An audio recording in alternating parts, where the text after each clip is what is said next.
কৈবল্য দাতাস্ত শরণাগতি কৈবল্য দাতাস্ত শরণাগতি কৈবল্য দাতাস্ত শরণাগতি কৈবল্য দাতাস্ত শরণাগতি ব্রহ্মাণ্ড নাথায় কেশবায় নমো নমো ব্রহ্মাণ্ডনাথায় কেশবায় নমো নমো ব্রহ্মাণ্ড নাথায় কেশবায় নমো নমো ব্রহ্মাণ্ডনাথায় কেশবায় নমো নমো কৈবল্য দাতাস্ত কৈবল্য দাতাস্ত শরণাগতি শরণাগতি ব্রহ্মাণ্ড নাথায় কেশবায় নমো নমো ব্রহ্মাণ্ডনাথায় কেশবায় নমো নমো ব্রহ্মাণ্ড নাথায় কেশবায় নমো ব্রহ্মাণ্ডনাথায় কেশবায় নমো নমো बोल श्री चरमनाथ की जड़िया कुलिया की सुकांति सुतो की जदु नंदन की स्वर्ण क्षेत्राधिपति की आनंद के बार हरि हरि बोल।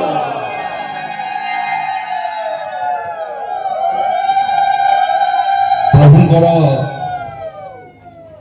श्रीपाद पद्मरे अनंत कोटिबार अभिम प्रणाम। उपस्थित मोर भाई भौणी माने ब्रह्म जिज्ञासु ज्ञानी गुणी मानक मोर सप्रेम ससद गुरुस्वामी आ पूर्व विचित्र भाई कहते ये जगह विषय एकाल बेले सत्संग आरंभ होला ए संग आरंभ होला यही कथाटी गोपालपुर कही एवं गोपालपुर भी जहाँ ये जगह भी सैया कहीं ना तत्कालीन मोर भाई माने जदि उपस्थित थे मोरी आखि आगे ठाकुर लास्ट को रखिले जे बोधे कहे कही ये बुढ़ा को बाड़े ये जगह एभली जगह आज आमर ध्रुव भाई संघर जे सेक्रेटरी सेवा कहते से पंचसखा किए कैलाश महांती सुर रणा विजय स्वाई दामोदर प्रधान आ गोटे हूँ किए ना आमर कटिकटार कमन गाधुआ बेला 10टा 11टा हेला क्षणी चलो जीवा बैरागी भाई जो बुढ़ी माटी अच्छा देई बोली डाके मुगली देलो तो हाथ रंधा मुग डालीटा केड़े बढ़िया तू मुग डाली कर आउ क्या करुठा से मुग डाली भात भजा सबू रांधि दब आमे खाई से खटा पर शोबू 4टा बेलू आमर गौरसार समस्त मिसिकी कथबार्ता हबू तापर जीवु ठाकुर पाखु जो राति 12टा 1टा 2टा बेले एठिकी फेरला बेलू जेजा घर को जेजा जीवे मुझे प्रभु एमती केते दिन ये नाटक चली था अन्य मानकर जमती संगति अच्छी सेमती संगति करवा आपण अनुमति दिंतु ना हाँ तुम आसला कर ना मो कथाटा कहीं मत भल लगे आप कथाटा छटाड़िया भाया लगे किंतु मु जानी से स्वप्न माध्यम आमको डाकी पाखक धन मोर बही छाड़ी आगुआ पड़गला सी एवं से संभाली रही पारना बसी तारी आगे कहूँ जो अति कष्ट है ଆଉ କାହିଁକି ରଖିଛୁ ନେଇଯା। ନା ତମର କଣ ଆମ ଉପରେ ବିଶ୍ୱାସ ନାହିଁ କି ତମର କାମ ଅଛି ପରା? ଆରେ ମୁଁ ତ ଅଛି ମୋରି ଆଖି ଆଗରେ ଗୋଟିଏ ଗୋଟିଏ ତୁ ନେଇ ପଳେଇ ଯାଉଛୁ, କାମ କଣ ଅଛି? ଯାହା ଥିଲା ଲାଷ୍ଟକୁ ବିଚରା ହରି ଭାଇ ଯେତେବେଳେ ପହଞ୍ଚିଲେ ସେତେବେଳେ ସଂଘ ଆରମ୍ଭ ହେଇଥାଏ। ଭାରି ଖୁସି ଲାଗିଲା ଏଭଳି ଲୋକ ଆସି ପହଞ୍ଚିଲେଣି, ଯାହା ସଂଘ ଆଗେଇ ନେଲେ। ସିଏ ବି ରହିଲେ ନାହିଁ ମାତ୍ର ମୋଠୁ 6 ମାସ ସାନ। ତାଙ୍କୁ ବି ନେଇକି ଚାଲିଗଲେ। ଗତ 5 ତାରିଖ ଦିନ ସେ ବିଦା ହେଲେ। 15 ତାରିଖରେ ତାଙ୍କର ତିଳ ତର୍ପଣ ପଡୁଛି। ତିଳ ତର୍ପଣ ଆଶ୍ରମରେ ହବ। ହଁ, ଆପଣମାନଙ୍କୁ କହୁଛି ଯେ ତିଳ ତର୍ପଣରେ ସମସ୍ତେ ଯାଇକି ଯୋଗଦେବ ବିନା ଚିନ୍ତାରେ। ଆଉ ଆଜି ବି ପରିଚାଳକ ମହାଶୟକୁ କହୁଛି ଯେ ଶାସ୍ତ୍ର ପାଠ ପରେ ଟିକେ ତାଙ୍କ ପାଇଁ ନିରବ ପ୍ରାର୍ଥନା ଟିକେ 3 ମିନିଟ୍ କରିବା। କାହିଁକି ନା ବହୁତ ସେ କରିଛନ୍ତି। ଯେତେ ଯାଗ ଯଜ୍ଞ ଯେତେ ଏ ସମୟ ସବୁ ସିଏ ଏବଂ ତାଙ୍କର ଚେଲା ଥିଲେ କିଏ ନା ରତାଦିଆର ବିଜୟ ପଟ୍ଟନାୟକ। ତାର ଅବସ୍ଥା ବି ସେତେ ଭଲ ନାହିଁ। ମୁଁ ସେଇ କଥା କହିଲା ମତେ କାହିଁକି ରଖିଛ? ତମେ ତ ସବୁ ଗୋଟି ଗୋଟି ଗୋଟି ଗୋଟି ଗୋଟି ଗୋଟି ନେଇକିରି ଚାଲିଯିବ। ଆକୁ ବୁଢ଼ାଟାକୁ ରଖିକି ଲାଭ କଣ? ଏ ଯେମିତି ଗୋଟା ଦେଖଉନି ଟିଭିରେ, ମୁଁ କହୁଥିଲି ଏଇ ଟିଭିରେ ସେ ଝିଅଟା ଆସି କହୁଛି ତମେ କିଏ? ନା ମୁଁ ହଉଛି ନିଧି ମଉସା, ଏବେ ବି ବଞ୍ଚିଛି। ସେଇ ନିଧି ମଉସା ରୋଲ କରିବାକୁ ଏଠି ଛାଡ଼ି ଦିଆହେଇଛ ନାହିଁ। କହିବାର ତାତ୍ପର୍ଯ୍ୟ ଏଇ ମଞ୍ଚ ଅଛି ଏତିକି ଉଚ୍ଚା ମାତ୍ର। ଯାହା ପୂର୍ବରୁ ଆମର ବିଚ ଭାଇ କହୁଥିଲେ ଡିସେମ୍ବର ମାସ ଯୋଉ ଶୀତ ସେଇ ଘରେ 3 ଦିନ ଥାଆନ୍ତି ଆମେ ସବୁ ଥାଉ। କଣ ନା ରାତି 4টাରେ ଠାକୁର ମଞ୍ଚ ଉପରେ ବସିବେ, ପ୍ରଶ୍ନ ଉତ୍ତର କାର୍ଯ୍ୟକ୍ରମ ଚାଲିବ। କୁଶ ଭାଇକି ପ୍ରଶ୍ନ ଦିଆଯିବ, କୁଶ ଭାଇ ପଚାରିବେ, ସେ ତାର ଉତ୍ତର ଦେବେ। ଠାକୁର ଆସିକି ବସିଛନ୍ତି, କୁହୁଡ଼ି ଯେ ପ୍ରବଳ, 4 ଜଣ ଘେରା ହେଇଥାଏ। ଆମେ ସବୁ ବସିଥାଉ। ଆକୁଳି ଭାଇ ତ ଆକୁଳି ଭାଇକି ଯେତେବେଳେ ଠାକୁର କହିଲେ କହିବାକୁ ଆମର ଆକୁଳି ସ୍ୱାଇଁ, ସେ ବି ବୁଢ଼ା ହେଇଗଲେଣି। ସେ ଆଉ ଚାଲବୁଲ କରିପାରୁନାହାନ୍ତି। ସିଏ ଆଉ କହିବେ କଣ? ସେ ଏଭଳି ପ୍ରକାର କାନ୍ଦ କୋହ ତାଙ୍କର ଆସିଲା, ସିଏ ଆଉ କହିପାରିଲେନି। ଶେଷକୁ ବି କୁଶ ଭାଇ ବି ଆମର ମୁଖ ବାଟିଗଲା। କେବଳ ଆମର ଧୀର ଭାଇ ଯେ ବର୍ତ୍ତମାନ ଆକୁପୁରୁଷ ସେଣ୍ଟରରେ ଅଛନ୍ତି, ସେ ଆସିକରି ପହଞ୍ଚିଥିଲେ ଏବଂ ତାଙ୍କର ରହିବା ବଡ଼ ଅସମ୍ଭବ ପ୍ରକାର। କଣ ନା ସେ ଛିଡ଼ା ହେଇକିରି କହିଲେ ଯେ ପ୍ରଭୁ ମୋର ଗୋଟିଏ ପ୍ରଶ୍ନ ଅଛି। ନା କଣ କହୁନ? ଆଉ କୁଶ ଭାଇ ପାଖକୁ ସେ ପ୍ରଶ୍ନ ଆସିନାହିଁ କି କିଛି ନାହିଁ। ସେ ସିଧାସଳଖ ଡାଇରେକ୍ଟ କହିଲେ କଣ କହୁନ? ନା ପ୍ରଭୁ ଆପଣଙ୍କୁ ଯୋଉ ପରମ ପ୍ରେମ ଠାକୁର ବୋଲି କହୁଛନ୍ତି, ସେଇ ପ୍ରେମ ଟିକକ ମୁଁ ଜାଣିବାକୁ ଚାହେଁ।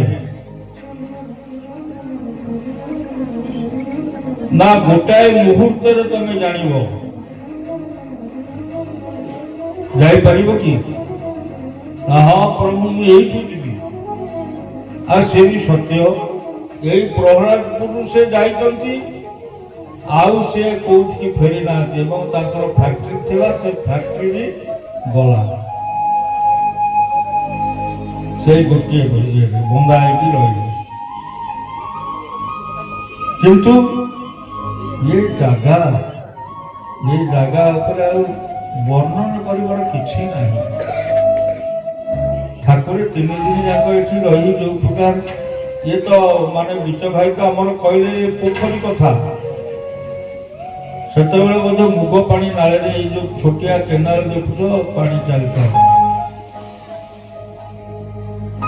ଏତେ ଶୀତରେ ଥଣ୍ଡାରେ ସେଇ ନାଳରେ ବୁଡ଼ ପକେଇକିରି କେମିତି ଯାଇକି ଆଗେ ବସିବା? ଠାକୁର ବସିଛନ୍ତି, ପ୍ରଶ୍ନ ଉତ୍ତର କାର୍ଯ୍ୟକ୍ରମ ଚାଲିବ। ସେତେବେଳେ ଭାଇ ସଂଖ୍ୟା ମାନେ ଖୁବ୍ କମ୍, କାରଣ ଏକାଲବରେ ହେଲା ମାନେ ସଂଘ ଆଉ 92 ଏଇଠି ଆରମ୍ଭ ହେଲା। ଠାକୁର 3 ଦିନ କାଳ ରହିଲେ, ଏଇଠି ଚାଲିଲା ଲୀଳା। ତେଣୁ ମୋର କହିବାର କଥା ହଉଛି କଣ, ଠାକୁର ସମସ୍ତେ କହନ୍ତି ଯେ ଠାକୁରଙ୍କ ସହିତ ମିଶିଛନ୍ତି, ଏ କରିଛନ୍ତି, ଆପଣ ଠାକୁରଙ୍କ ବିଷୟରେ କହୁନାହାନ୍ତି। ମୁଁ କହିଲି ଆଉ ଧୈର୍ଯ୍ୟ ରହିବନି। କାହିଁକି କିଏ ଯିବ କଷ୍ଟ କରିକି ରାତି ଅଧରେ ଘରୁ ଉଠେଇକି ନବ? ଚାଲ କୋଉଠି ନା କେନ୍ଦେଇ ପଶିରେ ଯଜ୍ଞ ହବ, ଆଉ ଭୂମି ପୂଜା ହବ, ନଡ଼ିଆ ବାଡ଼ିବ। ମୁଁ କହିଲି ପ୍ରଭୁ ଆପଣ ବା ଅଛନ୍ତି ନା, ତମେ ପରା ମୋର ମୁଖ୍ୟ, ମୁଁ ପୁଣି ତାଙ୍କର ମୁଖ୍ୟ। ଆମ କାମରେ ତମେ ନଡ଼ିଆ ବାଡ଼େଇବ ନା, ଆଉ ଆମେ କଣ ନଡ଼ିଆ ବାଡ଼େଇବୁ? ବାଲିଆ ଚରମ ଚୈତନ୍ୟ ଯଜ୍ଞ ମତେ କହିଲେ ତମେ ଯାଆ ନା, ତମେ 3 ଦିନ ଏଠି ରୁହ, କାର୍ଯ୍ୟ ଅଛି। ମୁଁ ଛତାରେ ରହୁଥାଏ, ମୋ ଚାକିରି ଥାଏ ଡେରାହାଉସ ଛତାରେ ରହିବି। ସାଙ୍ଗେ ସାଙ୍ଗେ ଶରତକୁ ଡାକିଲେ, କହିଲେ ଆରେ ଶରତ ବେଗରେ ପୁରୀ ଦେଇ ନଡ଼ିଆ ଧୂପକାଠି ଆଉ ଦୀପ ହରିକା ପୁରୀ ଦେଇ ସେଇଠୁ ଚାଲିଲୁ। ଗାଡ଼ି ଯେତେବେଳେ ଚାଲିଲୁ, ସେଇଠି ହେଲା ଚରମର ପ୍ରଥମ ମର୍ତ୍ତ୍ୟାବତରଣ। କ'ଣ ପାଇଁ ନା ଚାଲିଗଲେ, ଗୋଟେ ଜଙ୍ଗଲିଆ ଜାଗା ଥାଏ, ସିଆଡ଼େ ଚାଲିଗଲେ, ସେଇଠୁ ଆସିଲେ, କହିଲେ ଚାଲ ସେ ଜାଗା ସଫା ହେଇଥାଏ। ଆଗରୁ ସବୁ ଆମର ରତ୍ନାକର ଭାଇ ଆଉ କ୍ଷୀର ଭାଇ ଇଏ ଆସି ସଫା କରିଥାନ୍ତି, ଲିପା ପୋଛା କରିଥାନ୍ତି। କହିଲେ ଗୋଟେ ପଥର ଆଣ, ପଥର ସୁଟା ଆଣି ତାକୁ ଧୋଇ ଗାଇ ଦେବେ। ମତେ ଡାକିକିରି ମାତ୍ର 3ଟି ଅକ୍ଷର ମନ୍ତ୍ର ଦେଲେ। ଏହି ମନ୍ତ୍ରରେ ତମେ ପଥର ଦେହରେ ସିନ୍ଦୁର ଚନ୍ଦନ ଲଗାଅ, ଫୁଲଟି ଛୁଅ, ଏବଂ ନଡ଼ିଆ ଦେହରେ ବି ସେଇ ମନ୍ତ୍ରରେ ଚନ୍ଦନ ସିନ୍ଦୁର ଦିଅ ଏବଂ ବାଡ଼। ବେଗୁନିଆ ପଦା ଆମର କେଳାପୁର, ହଁ, ସେଇଠି ନଡ଼ିଆ ବାଡ଼ା ହେଲା। ସେଠୁ ଚାଲିଲୁ କୋଉଠିକି ନା ବାଲିଆ ଯଜ୍ଞ ପୂର୍ବରୁ ଗୋଟେ ଜାଗା ପଡ଼େ, କହିଲେ ଏଇଠି ଗାଡ଼ି ରଖ। ସେଠି ନଡ଼ିଆ ବାଡ଼ିଆ ହେଲା। ମୁଁ କହିଲି ପ୍ରଭୁ ସେଠି ତ ବାଡ଼େଇଲେ, ପୁଣି ଏଠି ବାଡ଼େଇଲେ ନା? ଏଠି କାର୍ଯ୍ୟ ଥିଲା, ସେଇ ଚରମ ଚୈତନ୍ୟ ଯଜ୍ଞର ଆଡ଼କୁ ତାର ଇଏ ଅଛି। ସେଠି ଯେତେବେଳେ ବାଡ଼ିଆ ହେଲା, ତାପରେ ଚରମ ଚୈତନ୍ୟ ଯଜ୍ଞ ବାଲିଆ ସାଙ୍ଗରେ ଲିଙ୍କ ଥିଲା, ବାଲିଆରେ ହେଲା। ଯୋଉ ପ୍ରଭୁ ଏତେ କାମ କରନ୍ତି, କିନ୍ତୁ ସେ ବି ରହିଲେନି।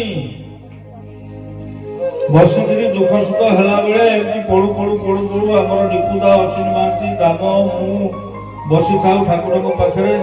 ଏମିତି କଥା ପଡ଼ିଲା, ରାମ ତ ଗଲେ 240ରେ, କୃଷ୍ଣ ତ ଗଲେ 120ରେ, ଆମେ 60ରେ ପଳେଇବା। ମୁଁ କହିଲି ନାଇଁ ମ, ଆପଣ 60ରେ ଯିବେ ନା? ହଁ, କିନ୍ତୁ ସେ କଥାଟାକୁ ମଣିଷ ସେତେ ଗୁରୁତ୍ୱ ଦେଇନଥିଲା।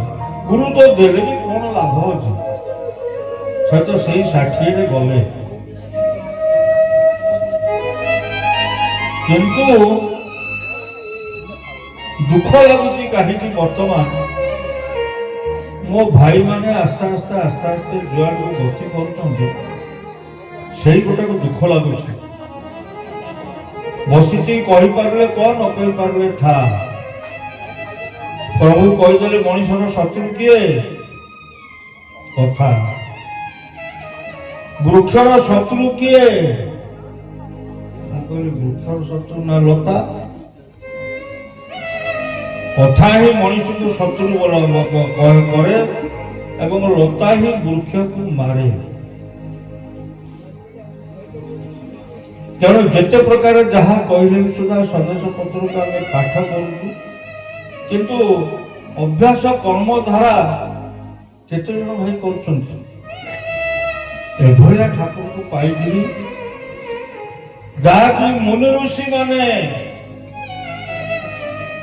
ତପସ୍ୟା କରିକି ବି ପାଇପାରୁନଥିଲେ, କିନ୍ତୁ ଆମେ କେତେ ସହଜରେ ପାଇଲେ। ମୁଁ କହିଲି କଣ ଗୋଟେ ଆପଣ ଯାଉଛନ୍ତି ଯେ ଝାଡ଼ା, ସେ ଦୁନିଆ ବାଲ୍ଟି ନେଇକିରି ଯାଉଛି, ଆପଣ ଆସୁଛନ୍ତି ଓଳିଏ କାଳ, ଆମେ ବସି ବସିକି ଆପଣ ଟିକେ ନିତ୍ୟକର୍ମ ସାରିବେ, ପ୍ରସାଦ ଟିକେ ପାଇବେ, ଆମେ ଟିକେ ପ୍ରସାଦ ପାଇକରି ଯିବୁ, ରାତି ଗୋଟାଏ। ଆଜି କହିଦଉଛି, ସେ ଥିଲା ଭିତରେ ବଳା କରିଥିଲେ କହିବନି, ସେ ତ ଚାଲିଗଲା, ମୁଁ ଲୁଚେଇବି କାହା ପାଇଁ? ମୋ ଭାଇ ମାନେ ହେଲେ ଜାଣନ୍ତି। ତା ପରଦିନ କାଲିକି ଆସ ଦେଖିବ, ଗଲା ବେଳକୁ କୁନିଆ ଟର୍ଚ୍ଚ ଧରିକିରି ଛିଡା ହେଇଛି। ମତେ କହୁଛି ଯେ ପ୍ରଭୁ ପରା ବାହାରକୁ ଯାଇଛନ୍ତି। ମୁଁ କହିଲି ହଁ ମୁଁ ଜାଣିଛି, ତୁ ଛାଡ ମୁଁ ଯାଏ। ମତେ ସେ କହିଛନ୍ତି, ଆଉ ନ କହିଥିଲେ କଣ ମୁଁ ଯାଇଥାନ୍ତି? ଗଲା ବେଳକୁ ଭାଇଲ ଏ ମା ଦାଢିଆ ଦାଢିଆ 3ଟା 4ଟା ଆଣ୍ଠେଇଛି, ଚାଲିଛି ଜୋରସୋର ଚୁକ୍ତି ତର୍କ ତାଙ୍କ ସାଙ୍ଗରେ। ମୁଁ ଆଉ କିଛି ନ କହିକି ସେଇଠି ମୁଣ୍ଡିଆଟି ମାରିକି ପଳେଇ ଆସିଲି। ମୁଁ କହିଲି ପ୍ରଭୁ ଆପଣ କେଡ଼େ ଦୟାଳୁ, ଆମକୁ ତ ଆପଣ ଏମିତି କେବେଳେ କଡ଼ା କଥା କହିନାହାନ୍ତି। ସେ ଆସିକି କହୁଛନ୍ତି ଶୀଘ୍ର ଚାଲନ୍ତୁ ଶୀଘ୍ର ଚାଲନ୍ତୁ। ଆରେ ଆମ କାମ ସରିଲେ ସିନା ଆମେ ଯିବୁ, ଆଉ ମୁଁ କେମିତି ଚାଲିଯିବି? 21 ଘର ବୁଲିଲା ଭିତରେ ଭେଲରୁପା, ସାନେଜପୁର, ଗୋବିନ୍ଦପୁର, କୁରୁଜଙ୍ଗା 21 ଘର ବୁଲିଲା ଭିତରେ 2 ଦିନ ଫେରେଇଲେ ମତେ। 3 ଦିନ ବେଳକୁ ମୁଁ କହିଲି ଆପଣଙ୍କର ଯିବାର ଇଚ୍ଛା ନେଇ, ମୁଁ ଆଉ ଆସିବି ନା। ନାଇଁ କାଲିକି ନିଶ୍ଚୟ ଯିବା। ସେଠୁ ଆସିକି ପହଞ୍ଚିଲି। ଆସିକି ପହଞ୍ଚିଲା ପରେ ସେଠୁ କହିଲେ ତାକୁ ଟିକେ ଡାକିଲ। ମୁଁ ଗଲି, ମତେ କହିଲେ ଟିକେ ଲୁଗା ପିନ୍ଧେଇ ଦିଅ। ମୁଁ କହିଲି ନା, ସେ ବିକଳି ସାରେ ଯେମିତି ଲୁଗା ପିନ୍ଧୁଛନ୍ତି, ଆଗଟା ବଢିଆ କୁଞ୍ଚ ଭଳିଆ ଝରଣା ଭଳିଆ ହେଇଛି, ସେଇ ଭଳିଆ ଲୁଗା ପିନ୍ଧେଇ ଦେଲ। ମୁଁ କହିଲି ନାଇଁ ନାଇଁ ପ୍ରଭୁ ଆପଣଙ୍କର ହବ ନା। କାହିଁ ନା, ମୋର ବାହୁନି ଆପଣଙ୍କର କେମିତି ହବ? ମୁଁ ବା ପିନ୍ଧୁଥିଲି ଆগে ସେମିତି। ଆପଣଙ୍କ ତ ପେଟ ବାହାରିଛି, ମୋ ପେଟ ବାହାରିଛି, ସେ କୋଉ ବୁଲେଇକି ତା ଦେହରେ ଦିନେ କୁଞ୍ଚ କରିହବ ନା? ତାହେଲେ ତମେ ଯେମିତି ପିନ୍ଧୁଛ ସେମିତି ପିନ୍ଧେଇ ଦିଅ। ସେଠୁ ପିନ୍ଧେଇ ଦେଲି। ମୋଟର ସାଇକେଲ ପଛରେ ପୁଣି ବାଙ୍ଗରା ଲୋକ ତ, ତଳେ ଗୋଡ଼ ରଖିକିରି ଡାହାଣ ଗୋଡ଼ ବୁଲେଇ ପାରିବେନି। ବାଁ ଗୋଡ଼କୁ ଫୁଟରେଷ୍ଟ ଉପରେ ଥୋଇବେ, ମୋ କାନ୍ଧ ଧରିବେ, ତାପରେ ଫୁଟରେଷ୍ଟ ଉପରେ ଚଢ଼ିକିରି ଗୋଡ଼ ବୁଲେଇକି ବସିବେ। ପ୍ରଥମ ଘର ଯାଇଛି, ଦ୍ୱିତୀୟ ଘରକୁ ମୁଁ କହିଲି ଆଉ ଆପଣଙ୍କୁ ଆଣିବିନି ସାଙ୍ଗରେ ନା। କାହିଁ ନା, କଣ ଆପଣ ଟିକେ ଟିକେ ପାଇଦେଲେ, ଥାଳିଟାକୁ ପେଲିଦେଲେ, ମୁଁ କଣ ଖାଇଛି? ସତ କଥା ତଳେ ଖାଇଲା। ମୁଁ କହିଲି ଆପଣ ଜାଣିନାହାନ୍ତି, ଆପଣ ଜାଣିନାହାନ୍ତି ମୁଁ ଖାଇଛି ନ ଖାଇଛି ନା। ଏଥର ଗୋଟେ କଥା କହିଲେ। ମୁଁ କହିଲି କଣ ନା, ଆପଣ ଯୋଉଠିକି ଯିବେ ସେ ତ ଆଣିକି ସଜେଇକି ଦେବେ, କବାଟ ଆଉରା ହେଇଯିବ, ମୁଁ ପାଇଦେବି, ତମେ ଆଡ଼େଇକି ତମେ ଖାଇବା କଥା ଖାଇଦବ, ଆଉ ବସ୍ତ ଛାଡ଼ିଲେ। ମୁଁ କହିଲି ହଁ ତାହେଲେ ଠିକ ହବ। ଭଲ ଭଲ ଜିନିଷ ଗୁଡାକ ଆଣି ଦଉଛନ୍ତି, ଛାଡ଼ିବ କିଏ? ମାନେ 21 ଘର ବୁଲିଲି, 21 ଘର ଯାକ ମୁଁ ଖାଇଛି। ଶେଷରେ ଗୋଟେ କୁରୁଜଙ୍ଗା ହାଟ ହଉଥିଲା ଆମର, ସେ ହାଟ ପାଖରେ ଯେତେବେଳେ ହେଇଛି ମତେ କହିଲେ ମୋଟରସାଇକେଲ ରଖ। ମୁଁ ସେଠୁ ମୋଟରସାଇକେଲ ରଖିଲି। 3 ଜଣ ମା, ଏଇ ଭାଇ 3 ଜଣ ମା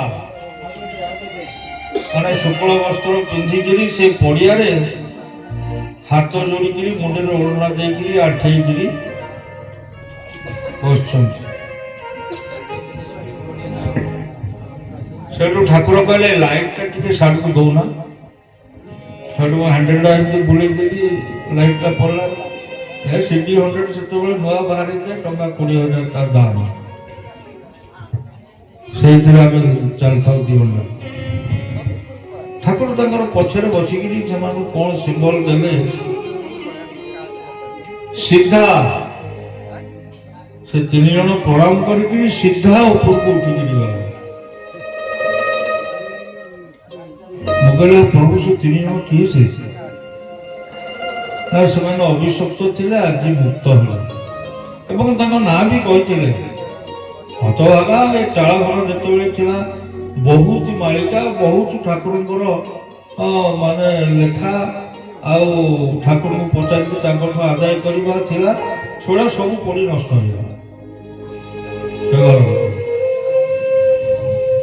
ଏବଂ ମତେ ବି କହିଲେ ଆପଣ ତ ସଂଘ ତିଆରି କରୁଛନ୍ତି, ଟିକେ ସଂଘ ଭିତରେ ଲେଖନ୍ତୁ, ଆମର ତ ବୟସ ହେଲାଣି, ଗୋଟେ ସଂଘ ବିଷୟରେ ଲେଖନ୍ତୁ। 50 ପୃଷ୍ଠା ମାନେ 100 ପାଖେ ଲେଖିଥିଲି। ଯେତେବେଳେ କହିଲେ ଆଉ ଟିକେ ଆଣୁନା ମୁଁ ଟିକେ ପଢିବି। ମୁଁ କହିଲି ଆପଣଙ୍କ ଚାହିଁ ବା ଚଳାଖିଆ ଆଉ ଦୁନିଆରେ କେହି ନାହିଁ। ଆପଣ ପୁରା ପୋଡ଼ିଦେଲେ ସବୁ ଯାକ, ଆଉ ମୁଁ ଆଣିବି କୋଉଠୁ ଆପଣ ଦେଖିବେ? ନା ଆଉ ଲେଖୁନା। ମୁଁ କହିଲି ଆଉ ଲେଖିପାରିବିନି, ମୋର ହାତ ଥରିଲାଣି, ମୁଁ ଆଉ ଲେଖିପାରିବିନି। ଏଇ ସତ୍ସଙ୍ଗ ହଉଛି ମାନେ ଧ୍ରୁବ ବ୍ୟତୀତ ଅନ୍ୟ କାହାକୁ ଡାକନ୍ତୁ ନାହିଁ। କାହିଁକି ନା ସେମାନେ ଆସିବେ ଅନର୍ଗଳ ଗପି ଦେଇ ପଳେଇଯିବେ, ଯୋଉଗୁଡାକି ସର୍ବସାଧାରଣ ପାଇଁ ଦରକାର। ତମେ ତ ଡାକି ପାରୁନା, କିଛି କରୁନା। ସିଏ ହେଲେ କହିଲେ ହେଲେ ଠାକୁରଙ୍କ କଥା ବି କହିବ ଏବଂ ଆମର ସଂଘ କଥା ବି କହିବ, ଭାଇମାନଙ୍କ କଥା କହିବ। ଆପଣ ଜାଣିଛନ୍ତି 4-5 ଜଣ ମତେ ଫୋନ କଲେଣି। ଏଇ ହରି ଭାଇଙ୍କ ଖବର ତ ଦେଲା ପୂର୍ବରୁ ମତେ ଆଗେ ସେ ପଚାରିଲା ଆପଣ ଭଲ ଅଛନ୍ତି, ଦେହ ଭଲ ଅଛି? କାରଣ ସେ ଜାଣିଛି ମୋଠୁ ମାତ୍ର 2 ମାସ କି 3 ମାସ ଖଣ୍ଡେ ସାନ ହେବେ ହରି ଭାଇ। କାରଣ ମତେ ଆସିକିରି ହେଲାଣି 82 ପୁରୀକି 83 ଚାଲିବ। ତା ଭିତରେ ହାତ ଥରିଲାଣି। 28 ବର୍ଷର ଡାଇବେଟିସ୍ ପେସେଣ୍ଟ ମୁଁ। ହଁ, ମୁଁ ତ ସେଇଥିପାଇଁ ଯେତେବେଳେ ବ୍ରେନ୍ ଷ୍ଟ୍ରୋକରେ ବହୁତ ଗଲେ ମୁଁ କହିଲି ଧ୍ରୁବରେ ତୁ ସମ୍ଭାଳ, ଯିଏ ଆସିବ ମୁଁ ସିଧାସଳଖ ପଠେଇଦେବି। ମୁଁ କହିବି ସେକ୍ରେଟାରୀ ଆମର ଧ୍ରୁବ ଭାଇ ଅଛନ୍ତି ସେଠିକି ଯା, ତେଣୁ ମତେ କିଛି କୁହନି। ତୁ ଖାଲି ମତେ ମାନେ ବସେଇ ଦବୁ ଗାଡିରେ, ନେଇକିରି ଯୋଉଠିକି ଯିବା କଥା ସେଇଠି ଓହ୍ଲେଇ ଦବୁ, ବାସ୍ ସେଇଠି ବସିବି, ସେଇଠି ମୋ କାର୍ଯ୍ୟକ୍ରମ ଯାହା ମୋର ସାରି ଦେଇକି ପୁଣି ଗାଡିରେ ବସେଇବୁ ନିହାତି ଛାଡ଼ିବୁ। ଆଉ ସେଇଆକୁ ଚାଲିଛି। କଥା ହଉଛି କଣ ସେମାନେ ଫୋନ କରି କହିଲେ ଯେ ଆଜ୍ଞା ଟିକେ ଡ୍ରେସ୍ କୋଡ୍ ଉପରେ ଆପଣ ନଜର ଦିଅନ୍ତୁ। ଠାକୁର କହିଲେ ଡ୍ରେସ୍ କୋଡ୍ ପ୍ରଥମେ ଆରମ୍ଭ କଲେ ଯେ ଧୋତି ଆଉ ପଞ୍ଜାବୀ ଧଳା, ଏ ଯୋଉ ବିଭିନ୍ନ ପ୍ରକାରର ସବୁ ପୋଷାକ ପିନ୍ଧିକି ସବୁ ଆସୁଛନ୍ତି, ସେଇଟାକୁ ଟିକେ ଆପଣ ବାରଣ କରନ୍ତୁ। ମୁଁ କହିଲି କଣ କହିବି, ସେମାନେ କଣ ଜାଣୁନାହାନ୍ତି? ଆଉ ପ୍ରତ୍ୟେକ ଭାଇମାନଙ୍କୁ ମୁଁ କହେ ରାତିରେ ବାପା କେବେ ହେଲେ ଆଉ କୁଆଡେ ଯାଅ ନାହିଁ। ଏଇଟା ଠାକୁରଙ୍କର ବାକ୍ୟ। ସମୟ ଆସି ପାଖେଇ ଆସିଲା, ଅଭ୍ୟାସ କର୍ମଧାରାକୁ ଟାଣ କରିକି ଧର। କାହିଁକି ନା ଯାହା ସେ ଲେଖିଛନ୍ତି ତାହା ବି ସତ୍ୟ। ମହାପୁରୁଷ ସହିତ ମିଛ ଲେଖିବେ। କେଶବ ଭଜନ ଅନୁପ୍ରତ୍ୟୟ ଗୁଣ କଳି କରିବାକୁ ଛାଡ଼, ଅନୁପ୍ରତ୍ୟୟ ସଦା ସର୍ବଦା। କହିଲ ସେଟା ମା ମାନେ ଅଛନ୍ତି, ମା ମାନେ ତ ମତେ ଦେଖା ଯାଉନାହାନ୍ତି। ଭାଇମାନେ ଝୁଣ୍ଟି କହିଲେ ଇଲୋ ବୋଉଲୋ ଇଲୋ ବାପାଲୋ ବୋଲି କହିଥିଲେ, କିନ୍ତୁ କାହା ପାଟିରୁ ହେ କେଶବ ବୋଲି ବାହାରୁଛି। ଝୁଣ୍ଟି ପଡ଼ି ଯେତେବେଳେ ଅକଳିଆ ପଡ଼ିବ ସେତିକିବେଳେ ନାଁଟି ବାହାରିବ। କାହିଁକି? ଠାକୁର ତ କହିଲେ ସାଇକେଲରେ ଗଲାବେଳେ ତମେ ବୀଜ ମନ୍ତ୍ର ଜପ, ବସରେ ଗଲା ବି ବୀଜ ମନ୍ତ୍ର ଜପ। କାହା ସହିତ କଣ ଗପିବା କଣ ଦରକାର ଅଛି? କିନ୍ତୁ ମୋର ଅନୁରୋଧ, ରାତିରେ କେବେ ହେଲେ ଗାଁରେ ବ୍ରହ୍ମାପୁର ସୃଷ୍ଟି କଲାବେଳେ ଟିକେ ଆଖି ବୁଜି ହେଇଗଲା, ବ୍ରହ୍ମାଙ୍କର ଅସୁର ମାନେ ଜନ୍ମ ହୋଇ ପଡ଼ିଲେ, ଭୂତ ପ୍ରେତ ମାନେ ଜନ୍ମ ହୋଇ ପଡ଼ିଲେ। ରାତିରେ ଅସୁର ମାନେ ରାତିରେ ସେମାନେ ଯିବା ଆସିବା କରନ୍ତି। ଏବେ ତ ଅସୁର ପ୍ରବଳ, ଏବେ ତ ଅସୁର ପ୍ରବଳ, ଭୂତ ପ୍ରେତ ପ୍ରବଳ। କାହିଁକି ନା ଏକୁଟିଆ 9ଟାରୁ 10ଟା ଭିତରେ ଘରକୁ ଫେର। ପ୍ରଭୁ କହିଲେ ପ୍ରଭୁ ଆମେ ତ ସତ୍ସଙ୍ଗ ସାଥି ରାତି 11ଟା 12ଟା 1ଟା ବି ହେଇଯାଉଛି, ନା ଆହୁରି ତମର ଜାଣିବାର ବାକି ରହିଲା। ମୁଁ କହିଲି କଣ ନା ଯୋଉଠି ସତ୍ସଙ୍ଗ ହୁଏ ତମେ ମାନେ ଯେତେବେଳେ ଘରୁ ସତ୍ସଙ୍ଗକୁ ଯାଅ ଆମର ଫେରିବା ପର୍ଯ୍ୟନ୍ତ ତମ ଉପରେ ଦୃଷ୍ଟି ଥାଏ ଏବଂ ତାହା ବି ସତ୍ୟ।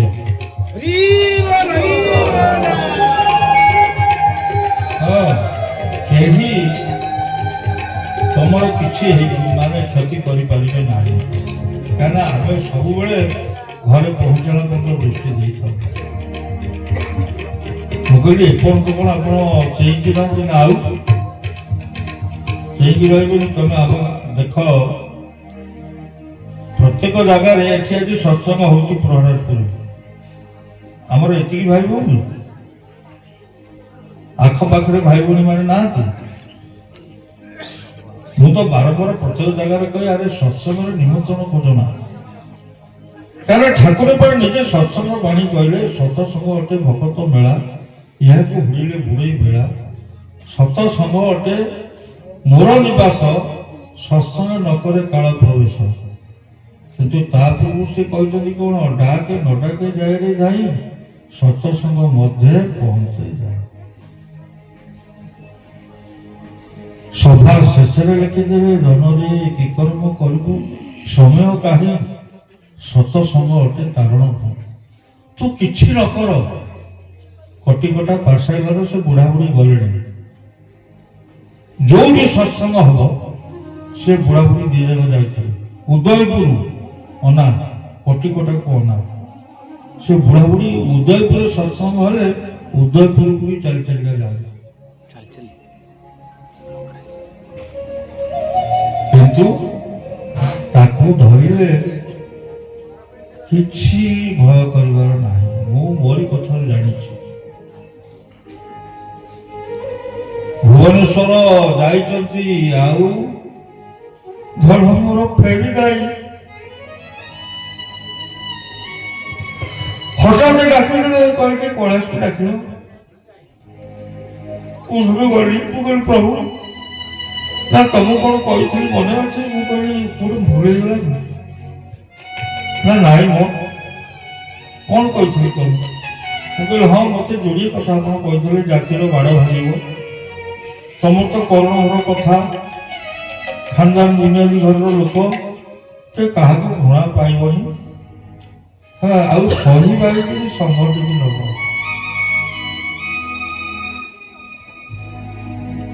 ପିଲା କୋଉଠି ଭୁଲ ହେଇଗଲା କି? ନା ନାଇଁ ମୁଁ ସେ କଥା କହୁନି। ପିଲା କଣ କୁହନ୍ତୁ ନା ବହୁ ଦୁର୍ବୃତ୍ତ ସଂଘ ଭିତରେ ପଶିଯିବେ,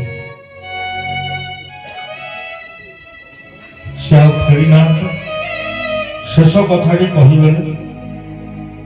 ହଁ, ମୁଁ କହିଲି ମୁଁ କଣ କରିବି ପ୍ରଭୁ?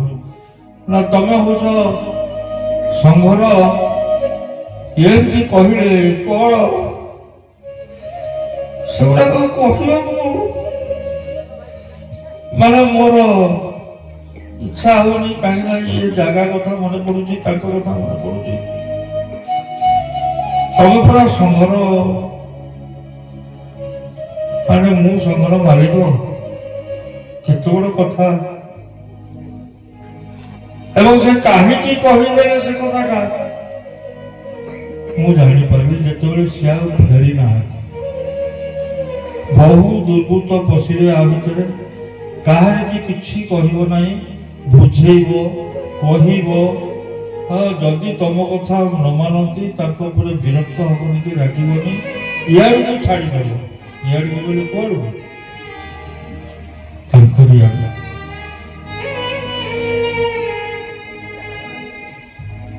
ଏଣୁ ମୋ ଭାଇର ମା ମାନେ ଯେତିକି ବସିଛ ସେତିକି ଶୁଣିଥାଅ, ସମୟ ପାଖେଇ ଆସିଲାଣି।